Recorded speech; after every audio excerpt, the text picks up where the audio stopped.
Good evening sa Good evening sa ating lahat no na naka-join dito ngayon. bago tayo No, nag-join dito. bago tayo nag-join dito, alam ko may spiritual battle kang may mga spiritual battle, may kanya-kanya tayong mga spiritual battle. No, maaring no nagdadalawang isip ka na pindutin yung link dahil may pinagdadaanan ka. Alam ko hindi biro yung pinagdadaanan mo at alam na alam ko sa sarili ko. No, deep inside in my heart. No, ang bawat isa ay nagsasuffer. Ang bawat isa may kanya-kanyang mga sitwasyon na maaaring yung sitwasyon mo ngayon hindi alam ng pamilya mo, hindi alam ng ibang tao, pero naniniwala ako, ang tanging nakakaalam lang, ikaw at ang Panginoon. No, ang Panginoon, He is an omnipresent, omniscient. Alam niya ang anong nangyayari sa buhay mo. Pero hindi porket tahimik siya, ay wala siyang ginagawa sa buhay mo. Amen. So, bago tayo magsisimula, manalangin tayo sa Panginoon. No, ano naman yung kinakarga mo ngayon? Imagine mo na lang. No, bago tayo magsisimula, gusto kong imagine mo. May kinakarga kang balde. Dalawang balde. At yung balde na yan, may ano yan, may rules. Bawal mo siyang ilapag sa yupa. So, kinakarga mo siya, tapos andun ka sa worship service, hindi mo maitataas yung kamay mo dahil may karga-karga ka. No, right up this moment, gusto kong i-set aside mo yan. Gusto kong mas piliin mong itaas yung kamay mo kaysa mapagalitan ka. No, mas piliin mong mapasaya mo ang Panginoon kaysa mapasaya mo ang tao. Bago tayo magsisimula, manalangin tayo sa Panginoon. Lord, maraming salamat po sa kabutihan mo. Magandang umaga sa magandang gabi sa iyo, Panginoong Hesus. Naniniwala kami, Panginoon, ang gabing ito, hindi ito basta-basta ang gabi lang, kundi ito pipilinano nyo pa. Bago kami ipinanganak dito sa mundo, alam ko itong gabing ito ay sinet apart mo na, Panginoon, para maging empowering sa buhay ng bawat isa sa mga nanghihina. Lord Jesus, I humble down myself. Even we are not worthy, Panginoon, but thank you, Jesus, to your finished work on the cross. Naging karapat-dapat kami, Panginoon, sa biyaya, tagumpay, kaligtasan at kalayaan, Panginoon. Maraming salamat, Panginoon. Tulungan niyo po ako, Panginoon, na ma-extort ko po ito ng maayos, maituro ko po ito ng maayos. Tulungan niyo po ako, Panginoon, through your Holy Spirit, na ma-encourage yung mga taong gusto nang mapariwala yung buhay. Mag-encourage sa mga taong gusto nang sumuko. Lord, naniwala ako, Panginoon, ang dami kong gustong itapik sa gabing ito. Gusto ko po itapik yung mga malalalim, pero nangusap ko yun sa puso ko, Panginoon. Nai-encourage ang bawat isa. Dahil yung iba dito, Panginoon, marami nang alam sa iyong salita, pero duguan, sugatan, parang tali, isang tali na lang mapuputol na. Lord, maraming salamat, Panginoon, sa gabing ito. Nagagawa namin ito dahil sa iyong binibigay na wisdom, knowledge, understanding. And inaanyahan ko po yung banal na Espiritu na mangusap sa akin. Itago niyo po ako, Panginoon. Let your word na ang maririnig nila, hindi ang salita ko, Panginoon. Ang boses mo ang maririnig na, hindi ang boses ko, Panginoon. Lord, I humble down myself as your servant. Tulungan niyo po ako, Panginoon, na ma-release ko po to with wisdom, power, and authority, and deep understanding. And I release fire sa bawat puso ng isa. Lahat ng bato sa puso, Panginoon, ay matanggal ngayon sa pangalan ni Jesus. And glory belongs to you in Jesus' name. Amen and amen. Amen and amen. Wow. Sinong excited dyan? In the chat, I am ready. As a prophetic gesture na ikaw ay ready na tumanggap. Ready na makabangon ulit.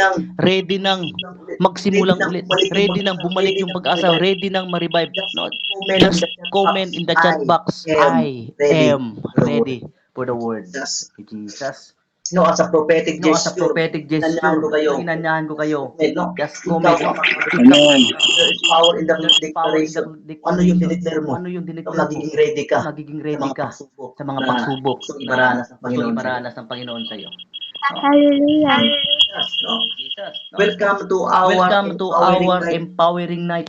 Welcome ka dito. Hindi aksidente na napasok ka sa GC na ito. Hindi tayo magkakilala. Pero tingnan nyo naman, pinagtagpo tayo ng Panginoon. May purpose talaga ang Diyos. No. Siguro madaling isipin na nagtagpo tayo sa grupo na ito, sa GC na to, sa online. Dahil magkakilala tayo. Pero isa sa mga mystery, isa sa mga unbelievable, hindi tayo kaano-ano, hindi tayo magkakilala. pero pinagtagpo tayo ng Diyos. pinagtagpo tayo ng Diyos sa GC na ito. Maliit na GC na ito. I'm here to I'm empower here to empower you. Naniniwala ako, This is my season. Season Season na na i-empowered kayo.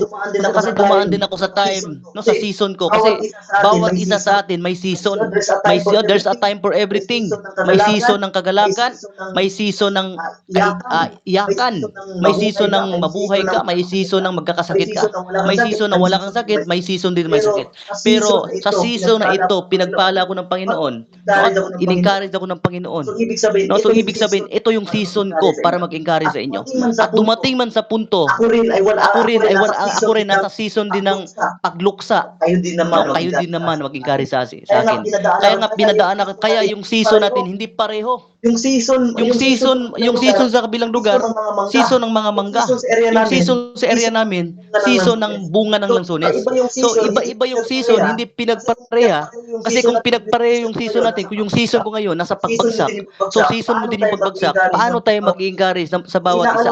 So inaalaw ng Diyos na parang timbangan, no? Parang ano ba yung tuya, sabi sa pa yung tuya. Yung isa pataas, yung isa pababa, yung mga yung laging nilaro ng bata sa playground, yung isa pataas, yung isa parang kahoy lang inupuan nila. So hindi pwedeng nasa baba kayo lahat. Kasi walang magre-rescue sa iyo. Pero God empowered me tonight. In this season, pinalaya ako ng Panginoon sa sitwasyon. Bago man ako namatayan, sunod yung pagkamatay, pero pinalaya ako ng Panginoon. God, deliver me. Para rin makatulong sa iba. Kung ikaw man yung nasa mapait na situation ngayon. Thank you, Jesus. Dahil pinalabas ako ng Panginoon sa isang pagluksa. To empowered others. Every night. At sa gabing ito, hindi ka matutulog na depressed. Hindi ka matutulog na hopeless. Hindi ka matutulog na nag-i-spark na lang. No, matutulog kang punong-puno ng apoy ng Panginoon. Lakbakan natin si Jesus. Yes, Jesus. Hallelujah. Ang topic natin ngayon, you can preach to yourself. Ang topic natin ngayon, pwede mo siyang sabihin sa sarili mo. Pwede mo siyang gawin Personal na prayer.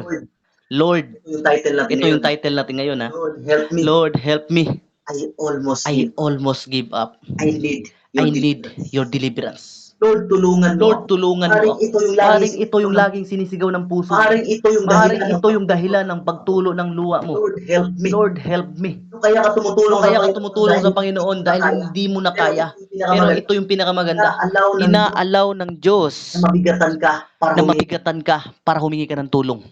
Huwag nating isipin na nabigatan tayo ngayon dahil pinabayaan tayo ng Diyos. Kasi yan talaga yung kahit ako naranasan ko yan. Nasa tuwing dumaranas ako ng pagsubok, akala ko pinatawan ako ng Diyos, iniwanan ako ng Diyos, binarusahan ako ng Diyos. Pero ang totoo pala, inalaw ng Diyos na mabigatan ka. Kasi kung ako, pakakargahin ako ng 25 kilos, hindi ko na kailangan ng ibang tao. Kaya ko na to. Isang galon lang to, kaya ko to. Pero pag ipapakarga sa akin, yung ref o drum, no? Lilingon ako sa magkabilang gilid at sasabihin ko, sana may taong dumaan para man lang tutulungan nila ako. So meaning, inaalaw ng Diyos yung mga mapait, mabigat, hindi mo talaga madadala. At para masabi mo, kailangan ko ng tulong. Hindi mo ba alam na sa tuwing dumaranas ka ng pagsubok, mabigat na sitwasyon, maaaring yung sitwasyon mo ngayon, feeling mo, ikaw na yung mga pinaka-worst na sitwasyon. Hallelujah. Isipin mo lang, pinapadaan ka ng Diyos yan. Para lumingon ka sa Panginoon. Para masabi mo, Lord, Kaya nasabi mo sa Panginoon, Lord, I need you. Kahit tulungan mo ako. Kaya nga yung sardinas, hindi pa siya open, easy to open. Nung bata pa ako noon, ang ginagawa ko, tulong. Bakit? Hindi ko ma-open. Gusto kong kainin yung sardinas, pero hindi ko siya ma-open kasi nga idadaan pa sa kutsilyo. Baka masusugatan ako. Tulungan mo ako, tay. Tulungan mo ako. No? Nang dahil sa sitwasyon, dahil sa mahirap na sitwasyon, dahil bata ka pa nung time na yon, hindi mo mabubuksan yung sardinas. Kahit gutom ka na, hindi mo siya kaya kasi masusugatan ka lang. Nang dahil doon sa sitwasyon, natulungan ka ng tatay mo. Nang dahil sa pait na sitwasyon, natulungan ka ng Panginoon. Thank you, Jesus. No, I need your I deliverance. need your deliverance. Gusto kong palayain mo ako, Hindi Panginoon. masamang Hindi umiyak. masamang umiyak. Akala kasi natin, Akala kasi natin, duwag ka pala, lalaki ka umiiyak pa ka, naman. lalaki ka pa naman. Ang pag-iyak No, ay ang pag-iyak ay hindi simbolo ng kabagan. yung No, kung patak ng yung, luha, yung patak ng luha ay paghingi ng tulong sa may Panginoon. purpose yan. May purpose yan. umiyak Pero kung umiyak ka dahil galit ka, nagalit ka, umiyak umiyak ka dahil galit ka sa Diyos, umiyak ka dahil may hatred ka, no, hindi mo mararanasan yung kalayaan.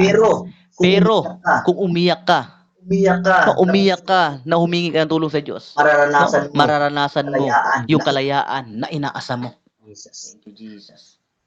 No? Sabi ba dito, ang gusto mo ba makalaya? Gusto mo ba makalaya? Ito yung imbidasyon sa atin ng Panginoon. Basahin ko. Basahin ko.